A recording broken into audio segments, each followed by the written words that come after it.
அனைவருக்கும் வணக்கம். ஐபவான் லைவ் எடுக்கிறனால நான் வீடியோ ஒன்று எடுக்கிறேன். எனக்கு கேட்டால் அப்புறம் லைவ் பார்த்து உங்களுக்கும் எடுத்து போயிடும். இது வந்து கெட்டகாவல ரங்கல பிரதேச கெட்டகாவல ப்ரைவேட் எஸ்டேட்.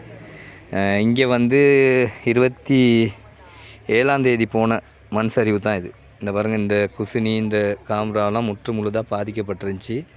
அப்போ நான் அந்த இதுக்கு மேலே இருந்து தான் முத வீடியோ போட்டிருந்தேன், உங்கள் எல்லாருக்குமே தெரியும். அப்போ இந்த பாதிக்கப்பட்ட வீடுகளுக்கு வந்து நேற்றைய தினம் தான் இந்த மண்ணெல்லாம் அள்ளுறதுக்கு ஆரம்பிச்சிருக்காங்க. அப்போ இந்த மண்ணை அள்ள ஆரம்பித்ததில் உண்மையிலே ஒரு வீட்டில் உள்ள மண்ணை மட்டும் நேற்று அள்ளுறதுக்கு 2 டோஸ் இருக்கும். சுமார் 60,000 ரூபாய் போயிருக்கு ஒரு வீட்டில் உள்ள மண்ணல்ல. இதோட ගැටගාවල රංගල ප්‍රදේශයේ ගැටගාවල පුද්ගලික වත්ත මේක තමා ගිය 27 වෙනිදා ඉස්සෙල්ලාම ගිය නාය. එතකොට මගේ වීඩියෝ එකේ මම ඊට කලිනුත් දාලා තියෙනවා. මේ නාය ගිහිල්ලා රජයෙන් මේ ගෙවල් ටිකට 25,000 බැගින් ලබා දුන්නා ගෙවල් වල පස් අයින් කරගන්න කියලා. එතකොට ඊයේ දිනේදී එක ගෙදරක පස් ටික විතරයි අයින් කරලා තියෙන්නේ. ඒක ගොඩක්ම මේ හර කන්ද තමයි සම්පූර්ණයෙන්ම ඇවිල්ලා තිබ්බේ. එතකොට ඒ පස් ටික අයින් කරන්න විතරක් ඊයේ දිනේදී රුපියල් 60,000ක් ගිල්ලා තියෙනවා. ඩෝසර් දෙකක් දාලා එක ඩෝසරයකින් පස් කපනවා, අනිත් එකෙන් අදිනවා. ඒකට හේතුවකුත් තියෙනවා.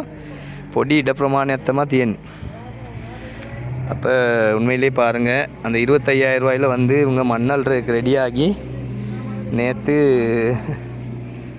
ஒரு வீட்டில் மண் அள்ளுறதுக்கு மட்டும் 60,000 ரூபா போயிருக்கு. அப்போ இன்னும் கிட்டத்தட்ட இங்கனைக்கில் இருக்குது. இப்போ இன்றைக்கி 3வது வீட்டிலேருந்து அள்ளிட்டாங்க. இன்னும் கிட்டத்தட்ட 1 2 3 4 வீடு இருக்குது. இன்னும் 4 வீடு இருக்குது. அப்போ இன்னும் 4 வீடு இருக்குது. அந்த 4 வீட்டுக்கும் அள்ளுறதுக்கு எவ்வளோ போகும்னு தெரியாது. அப்போ உண்மையை சொல்ல போனால் இவங்களுக்கு அந்த 25,000 ரூபா காசானது பத்தாது. என்னன்னு கேட்டால் இங்கே வந்து போதுமான அளவுக்கு அந்த 25,000 ரூபா காசு பத்தாது. அதுக்கு மிக முக்கியமான காரணம் என்னென்னா, அந்த 2 டோசர் வேலை செஞ்சு ஒவ்வொரு வீடாக அள்ளக்குள்ளே ஒரு வீட்டுக்கு 25,000 ரூபாய்க்கு மேலே போகுது தானே. அப்போ அதை கொஞ்சம் நம்ம பார்த்து யாராவது உதவி செய்ய முடிஞ்சவங்க இருந்தால் உதவி செய்யுங்க. ஏன்னு கேட்டால் மக்கள் பாவம். ஏன்னா இவங்களுக்கு அந்த மண் அள்ளுறதுக்கு அந்த 25,000 ரூபா அவங்க உண்மைக்குமே அவங்க செலவுக்கு எடுக்கலை. அந்த 25,000 ரூபாயில் மண் அள்ளத்தான் பார்க்குறாங்க. ஆனால் நேற்று ஒரு வீட்டில் மட்டுமே நேற்று போயிருக்குது கிட்டத்தட்ட ஒரு வீட்டுக்கு மட்டும் 60,000 ரூபா போயிருக்கு. அப்போ அப்படி பார்க்குற நேரம்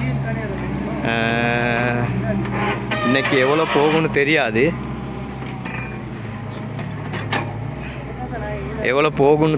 அப்போ பார்த்துக்குறங்க. மண் வந்து நினைக்கிற மாதிரிலாம் நிறைய மண் போகுது. அப்போ ගොඩක් ස්තුතියි මේ ලයිව් එකක් යන්නේ මේ අපි වෙනුවෙන් උදව් කරනවට. அப்போ உங்கள் நேற்றுலேருந்தே வேலை. அப்போ இது வந்து ராஜா அண்ணன் வீட்டு வீடு. அப்போ அங்கே இப்போ தம்பி அண்ணன் விட்டு இவங்களுக்கு விட்டு வீடு தான். இப்போ நேற்று இந்த துண்டுக்கு தான் நான் சொன்னேன். இந்த பாருங்கள், இந்த துண்டுக்கு மட்டும் 60,000 ரூபா போயிருக்கு. அப்போ அவங்களுக்கு 25,000 ரூபா தான் அரசாங்கத்தால் கொடுக்கப்பட்டிருக்கு. அப்போ 25,000 ரூபா கொடுக்கப்பட்டதில் 60,000 ரூபா போனால் அதை மிச்சத்தை வந்து அவங்க கையில் தான் போடணும். அப்போ நான் நினைக்கிற மாதிரி வேலைக்கும் ஆளுங்க போகிறது குறவு. ஏன்னா இந்த வேலையை செஞ்சுக்கணும்னு சொல்லி ஏண்டவங்க ஏதாவது சப்போர்ட் பண்ண ஏண்டவங்க இருந்தால் கண்டிப்பாக தொடர்பு கொள்ளுங்கள். ஏன்னா இவங்க வந்து கண்டிப்பாக இப்போ இதுக்கப்புறம் எனக்குல குசினி ஒன்று சரி இவங்க கட்டுறதுனாலும் ரொம்ப கஷ்டப்படும். இது வந்து ரங்கலை பிரதேச ගැටගාවලයි தோட்ட ஏற்கனவே பாரிய அனர்த்தம் ஒன்று. இது நான் ஏற்கனவே உங்களுக்கு போட்டிருந்தேன். அப்போ அதால் பாதிக்கப்பட்ட இவங்களுக்கு வந்து ஏதாவது ஒரு உதவி ஒன்று கொடுக்கேண்டவங்க ஏண்டா பாருங்கள். என்னடா எந்த நாளைக்கு உதவி கேட்குறோன்னு சொல்லாதீங்க. ஏன்னா பாவம் உண்மையிலே இது வந்து பாருங்கள், இப்போ ஒவ்வொருத்தரும் ஆளுக்கு 40,000 ரூபா 50,000 ரூபாங்கையில் இதுக்கான சரியான ஒரு காசை வந்து இவங்களுக்கு கிடச்சிச்சின்னா பரவாயில்ல. நான் முன்னுக்கு கொண்டு காட்டுறேன் பாருங்கள், மண்ணுகளை கொண்டு கொட்டுன இடத்த.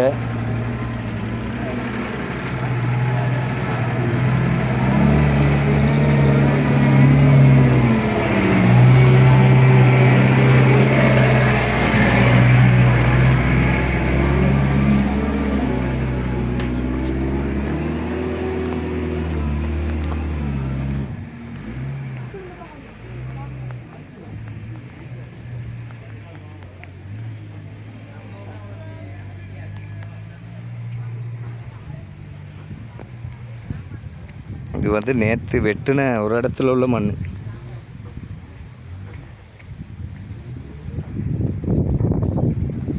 මේක ඇවිල්ලා ඊයේ දිනේදී කපපු පස් ටික එක ගෙදරක තමයි ඊයේ අයින් කරලා තියෙන්නේ. තව ගෙවල් අද ගෙවල් දෙකක් අයින් කරලා තියෙනවා. එතකොට තව ගෙවල් 4ක් තියෙනවා. ඒ පස් ටික දානකොට මේ ඉඩ තියෙයිද දන්නෙත් නැහැ. ඇත්තටම ගැටගාවල වත්තටත් ස්තුතිවන්ත වෙන්න ඕනේ. පස් ටික දාගන්න අවසරය දීලා තියෙනවා. ඒකත් ලොකු දෙයක් අපිට. මේ வந்து கெட்டகாவில் தோட்டத்தில் உள்ள பொறுப்பதிகாரிக்கு இந்த விஷயத்தில் நாங்கள் நன்றியை தெரிவிக்கணும். ஏன்னா இந்த மண்ணை கொட்டுறதுக்கு சரி இந்த இடத்த கொடுத்தாங்களே, இதே லொரியில் கொண்டு போயிட்டு ஆட்கள் வேற எங்கேயாவது கொட்டியிருந்தா அதுக்கு பெரிய செலவு ஒன்று போயிருக்கும்.